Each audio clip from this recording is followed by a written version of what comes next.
వరుసవేది the Alchemist అనే ఈ పుస్తకాన్ని రచించింది పాలో కొవెల్లో. దీనిని తెలుగులోకి అనువదించింది కె సురేష్ గారు. ఈ 10వ భాగంలో 2వ అధ్యాయమైన 2వ భాగం కంటిన్యూ చేద్దాం. అలాంటి సంభాషణలలో ఒకసారి ఒంటెల సంరక్షకుడు తన జీవితం గురించి చెప్పాడు. నేను ఎల్ కైరామ్ దగ్గర నివసించేవాడిని. నాకు ఒక పండ్ల తోట, భార్య, పిల్లలు ఉన్నారు. చనిపోయే వరకు జీవితం అలాగే గడిచిపోతుందని అనుకునేవాడిని.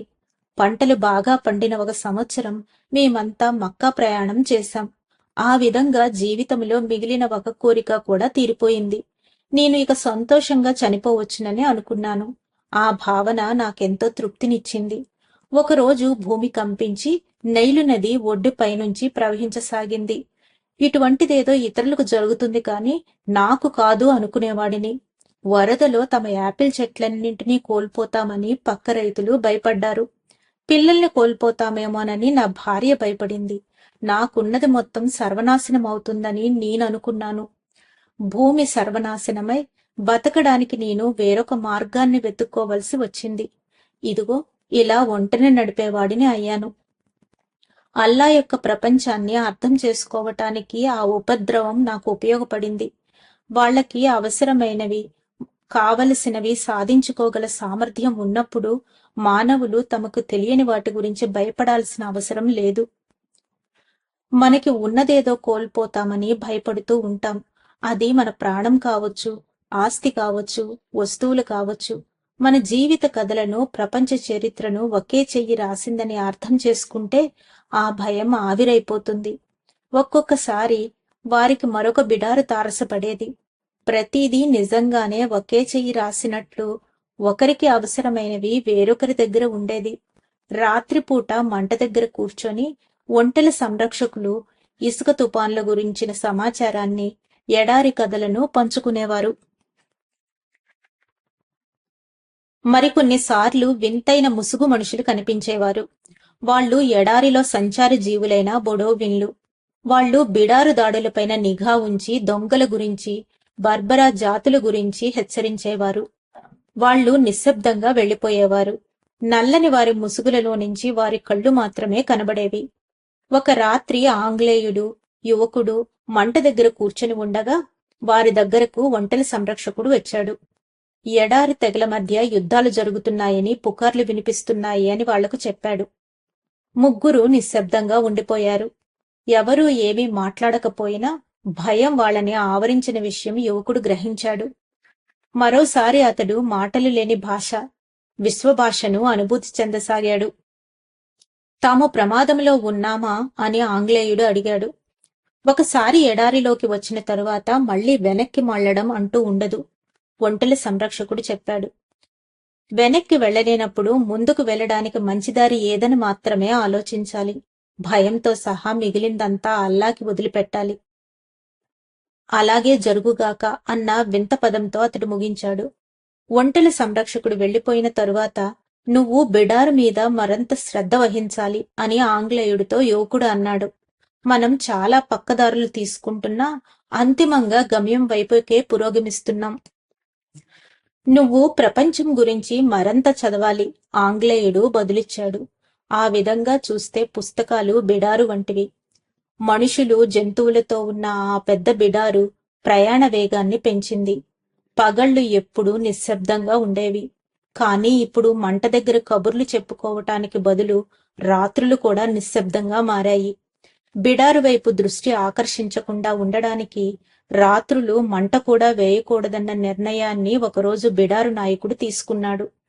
రాత్రులు జంతువులన్నింటినీ గుండ్రంగా ఉంచి తాము మధ్యలో పడుకునే ఏర్పాటును ప్రయాణికులు చేసుకున్నారు. వృత్తం బయట సాయుధ కాపలాదారులను నాయకుడు ఏర్పాటు చేశాడు.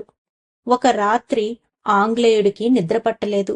యువకుడిని లేపి ఇద్దరూ ఇసుక తెన్నెల వైపు నడుచుకుంటూ దూరంగా వెళ్లారు. అది పున్నమి రేయి. యువకుడు తన జీవిత కథను ఆంగ్లేయుడితో పంచుకున్నాడు. గాజు వస్తువుల దుకాణంలో యువకుడు పనిచేయడం మొదలుపెట్టిన తరువాత అక్కడ తాను సాధించిన ప్రగతి ఆంగ్లేయుడిని అబ్బురపరిచింది. అన్నింటినీ నియంత్రించే సూత్రం ఇదే అని ఆంగ్లేయుడు చెప్పాడు. పరుసవేదంలో దీన్నే విశ్వాత్మ అంటారు. నువ్వు మనస్ఫూర్తిగా ఒక దానిని కోరుకుంటే అప్పుడు నువ్వు విశ్వాత్మకు అత్యంత సమీపంగా ఉంటావు. అది ఎప్పుడూ నీకు సహాయపడే శక్తిగా ఉంటుంది. ఇది ఒక మానవులకు మాత్రమే పరిమితమైన బహుమతి కాదు అని అతడు చెప్పాడు. ప్రపంచంలోని ప్రతి ఒక్కదానికి, అది ఖనిజం కావచ్చు, మొక్క కావచ్చు, జంతువు కావచ్చు, కేవలం ఒక ఊహ అయినా కావచ్చు, ఆత్మ ఉంటుంది. భూమి సజీవమైనది కాబట్టి దానికి ఆత్మ ఉంది. అందుకే భూమిపైన ఉన్న ప్రతి ఒక్కటి నిరంతరము మార్పుకు గురి అవుతూ ఉంటుంది. ఆ ఆత్మలో భాగమైన మనకి అనుకూలంగా ఆ శక్తి పనిచేస్తుందని ఎప్పుడో గాని గుర్తించం. గాజు వస్తువుల దుకాణంలో నీ విజయానికి అవి కూడా కలిసి పనిచేశాయన్నది గుర్తించి ఉంటావు. చంద్రుడి వైపు, వెండిపూతలా ఉన్న ఇసుక వైపు చూస్తూ యువకుడు దాని గురించి కాసేపు ఆలోచించాడు. ఎడారిని దాటుతున్న బిడారును నేను గమనించాను, యువకుడు చెప్పాడు. ఎడారి, బిడారు ఒకే భాషను మాట్లాడతాయి. ఆ కారణంగానే బిడారు తనని దాటేందుకు ఎడారి అనుమతిస్తోంది. బిడారు వేసే ప్రతి అడుగు సమయానుగుణంగా ఉందో లేదో అని అది పరీక్షిస్తోంది. అడుగులు సకాలంలో ఉంటే మనం ఒయాసిస్ను చేరుకుంటాము. ఈ భాషను అర్థం చేసుకోకుండా వ్యక్తిగత సాహసం ఆధారంగా మనం ఈ ప్రయాణాన్ని చేపట్టి ఉంటే అది మరింత కష్టతరంగా ఉండేది. చంద్రుణ్ణి చూస్తూ వాళ్ళు నిలబడిపోయారు. శకునాల అద్భుతం అంటే ఇదే, యువకుడు కొనసాగించాడు. ఎడారి సంకేతాలను మార్గదర్శకులు చదివే విధానాన్ని, ఎడారి యొక్క ఆత్మతో మాట్లాడే విధానాన్ని నేను గమనించాను.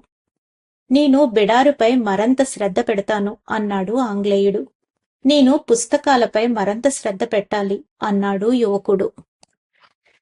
ఆ పుస్తకాలు ఏమీ పాలుపోకుండా ఉన్నాయి. పాదరసం, లవణం, రాక్షస బలులు, రాజుల గురించి ఆ పుస్తకాలలో ఉన్నాయి. అవేమీ యువకుడికి అర్థం కాలేదు. కాని అన్ని పుస్తకాలలో ఒకే అంశం పునరుక్తమవడం అతడు గమనించాడు. అన్ని విషయాలు ఒకే దానికి బాహ్య రూపాలు మాత్రమే. పరుసవేదానికి సంబంధించిన సాహిత్యంలో ముఖ్యమైన అంశమంతా కొన్ని పంక్తుల్లో ఉందని, అది ఒక పచ్చల తాయెత్తు మీద రాసి ఉందని యువకుడు ఒక పుస్తకంలో చదివాడు. అది పచ్చల తాయెత్తు. యువకుడికి తను నేర్పగలిగే అంశం దొరికినందుకు ఆంగ్లేయుడు గర్వంగా చెప్పాడు. అయితే ఇన్ని పుస్తకాల అవసరమేమిటి? యువకుడు అడిగాడు. ఆ కొన్ని పంక్తులను అర్థం చేసుకోవటానికి ఇవి ఉపయోగపడతాయి. తాను చెప్పిన దాంట్లో తనకే నమ్మకం లేనట్లు ఆంగ్లేయుడు బదులిచ్చాడు. యువకుడికి అన్నిటికంటే ప్రఖ్యాత పరుసవేదులకు సంబంధించిన కథల పుస్తకం ఆసక్తికరంగా అనిపించింది. ప్రయోగశాలల్లో లోహాలను శుద్ధిపరచడానికి తమ జీవితమంతా అంకితం చేసిన వాళ్ళు ఉన్నారు. ఒక లోహాన్ని కొన్ని సంవత్సరాల పాటు వేడి చేస్తే అది దాని వ్యక్తిగత గుణాల నుంచి విముక్తమయ్యి మిగిలేది విశ్వాత్మ అని వాళ్ళు నమ్మారు. అన్ని విషయాలు సంభాషించుకునే భాష ఇదే కాబట్టి ప్రపంచంలోని అన్నింటినీ అర్థం చేసుకోవటానికి వాళ్ళకి ఇది దోహదపడింది. ఈ విధంగా కనుగొన్న దానినే నిపుణుల పనిగా పేర్కొన్నారు. ఇది కొంత ద్రవ రూపంలోనూ, కొంత ఘన రూపంలోనూ ఉంటుంది. ఆ భాషను అర్థం చేసుకోవడానికి మనుషులను, శకునాలను పరిశీలిస్తే సరిపోదా? యువకుడు అడిగాడు. అన్నింటినీ సరళీకరించాలన్న పిచ్చి నీకుంది, చికాకు పడుతూ ఆంగ్లేయుడు బదులిచ్చాడు. పరుసవేదం అన్నది చాలా శ్రద్ధతో నేర్చుకోవలసిన అంశం. గురువులు అనుసరించిన పదాన్ని యథాతథంగా అనుసరించాలి. నిపుణుల పనిలో ద్రవరూపాన్ని జీవామృతం అంటారని, అది అన్ని జబ్బులను నయం చేస్తుందని, పరుసవేదికి ముసలితనం రాకుండా ఉపయోగపడుతుందని యువకుడు తెలుసుకున్నాడు. ఘనరూపాన్ని తాత్వికుల రాయి అంటారు. తాత్వికుల రాయిని కనుగొనడం అంత తేలిక కాదు, ఆంగ్లేయుడు చెప్పాడు.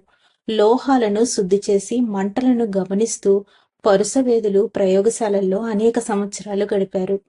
వాళ్ళు అగ్నికి దగ్గరగా అంతకాలం గడపడం వల్ల అన్ని రకాల ప్రాపంచిక గర్వాలను, స్వాతిశయాలను జయించారు. లోహాలను శుద్ధి చేసే కార్యక్రమంలో తమను తాము శుద్ధి చేసుకున్నామన్న అంశాన్ని వాళ్ళు గుర్తించారు. గాజు వస్తువుల వ్యాపారి గురించి యువకుడు ఆలోచించాడు. గాజు వస్తువులను శుభ్రం చేయడం తనలోని నకారాత్మక ఆలోచనలను తుడిచివేయటానికి ఉపయోగపడిందని యువకుడు అన్నాడు.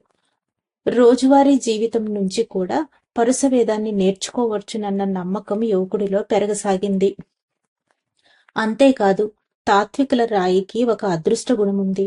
పెద్ద మొత్తంలో లోహాన్ని బంగారంగా మార్చడానికి ఆ రాయిలోని కొంత రజని సరిపోతుంది, ఆంగ్లేయుడు చెప్పాడు.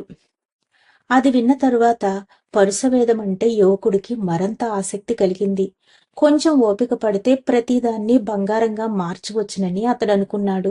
అలా చేయడంలో విజయం సాధించిన హెల్వేటియస్, ఎలియస్, పుల్కనెల్లి, జేబర్ వంటి వివిధ వ్యక్తుల జీవితాల గురించి చదివాడు.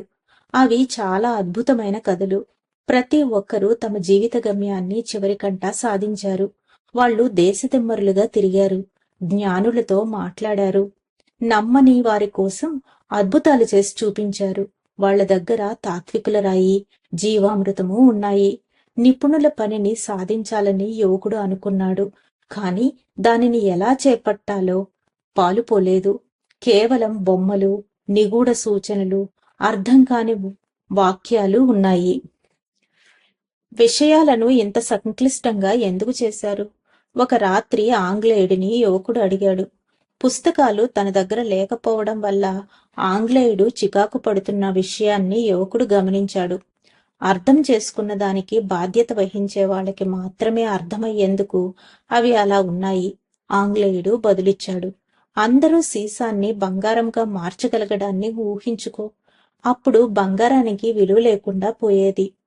పట్టు విడవకుండా సాధన చేసే వాళ్లకి, విషయాలను లోతుగా అధ్యయనం చేయడానికి సిద్ధపడిన వాళ్లకి మాత్రమే నిపుణుల పని వశమవుతుంది. ఈ కారణంగానే నేను ఇప్పుడు ఎడారి మధ్యలో ఉన్నాను. సంకేతాల నిగూఢ అర్థాలను తెలుసుకోవటానికి సహాయపడే నిజమైన పరుసవేదిని నేను అన్వేషిస్తున్నాను. ఈ పుస్తకాలను ఎప్పుడు రాశారు? ఎన్నో శతాబ్దాల క్రితం. అప్పట్లో అచ్చుయంత్రాలు లేవు కదా. అందరికీ పరుసవేదం గురించి తెలిసే అవకాశం లేదు. అటువంటప్పుడు ఇంత వింత భాషని, ఇన్ని బొమ్మలను ఎందుకు ఉపయోగించారు? యువకుడు వాదించసాగాడు. దానికి ఆంగ్లేయుడు నేరుగా బదులివ్వలేదు. గత కొద్ది రోజులుగా బిడారు నిర్వహింపబడుతున్న తీరుపై అతడు దృష్టి పెట్టాడు. కానీ అతడు కొత్త విషయమేది నేర్చుకోలేదు. యుద్ధం గురించిన మాటలు మరంత తరచుగా వినబడుతున్నాయన్న ఒక్క అంశాన్ని అతడు గుర్తించాడు. ఒకరోజు యువకుడు పుస్తకాలను ఆంగ్లేయుడికి తిరిగి ఇచ్చేశాడు. ఏమైనా నేర్చుకున్నావా? అది ఏమై ఉంటుందోనన్న ఆసక్తితో అడిగాడు ఆంగ్లేయుడు. యుద్ధం సంభవించే అవకాశం గురించి ఆలోచించకుండా ఉండడానికి అతడికి ఎవరితోనైనా మాట్లాడాలని ఉంది. ప్రపంచానికి ఒక ఆత్మ ఉంటుందని తెలుసుకున్నాను. ఇది అర్థం చేసుకున్న వాళ్ళు విశ్వభాషను కూడా అర్థం చేసుకోగలరని తెలుసుకున్నాను. ఎంతో మంది పరుసవేదులు తమ జీవిత గమ్యాన్ని సాధించుకున్నారని, విశ్వాత్మని, తాత్వికుల రాయిని, జీవామృతాన్ని కనుగొన్నారని తెలుసుకున్నాను. అన్నిటికీ మించి ఇవి అన్నీ చాలా తేలికైన విషయాలని, వాటన్నింటినీ పచ్చల తాయిత్తుపై రాయవచ్చునని తెలుసుకున్నాను. ఆంగ్లేయుడు నిరుత్సాహానికి గురి అయ్యాడు. ఎన్నో ఏళ్ల పరిశోధన, వింత సంకేతాలు, కొత్త పదాలు, ప్రయోగశాల పరికరాలు ఇవేమీ యువకుడిపై ప్రభావం చూపలేకపోయాయి. వీటన్నింటినీ అర్థం చేసుకోలేని ఆదిమ దశలో యువకుడి ఆత్మ ఉందేమోనని ఆంగ్లేయుడు అనుకున్నాడు. తన పుస్తకాలను తిరిగి తీసుకొని వాటిని పెట్టెలో సర్దేశాడు. నువ్వు తిరిగి బెడారును గమనించడం మొదలుపెట్టు అన్నాడు ఆంగ్లేయుడు. దాని నుండి నేను కూడా అంతగా నేర్చుకోలేకపోయాను. ఎడారి నిశ్శబ్దాలను, జంతువులు రేపిన ఇసుకను యువకుడు తిరిగి పరిశీలించసాగాడు. విషయాలు తెలుసుకోవటానికి ఒక్కొక్కరికి ఒక్కొక్క విధానం ఉంటుంది అనుకున్నాడు యువకుడు. అతని దారి నాలాంటిది కాదు, అదే విధంగా నా దారి అతని లాంటిది కాదు. కానీ మేమిద్దరము మా జీవిత గమ్యాలను అన్వేషిస్తున్నాము. అందుకు అతడిని నేను గౌరవిస్తాను. ధన్యవాదాలు మాస్టర్స్. ఈ 2వ అధ్యాయంలోని మిగిలిన భాగాన్ని రేపు తెలుసుకుందాం. అంతవరకు సెలవు తీసుకుంటూ పద్మజ.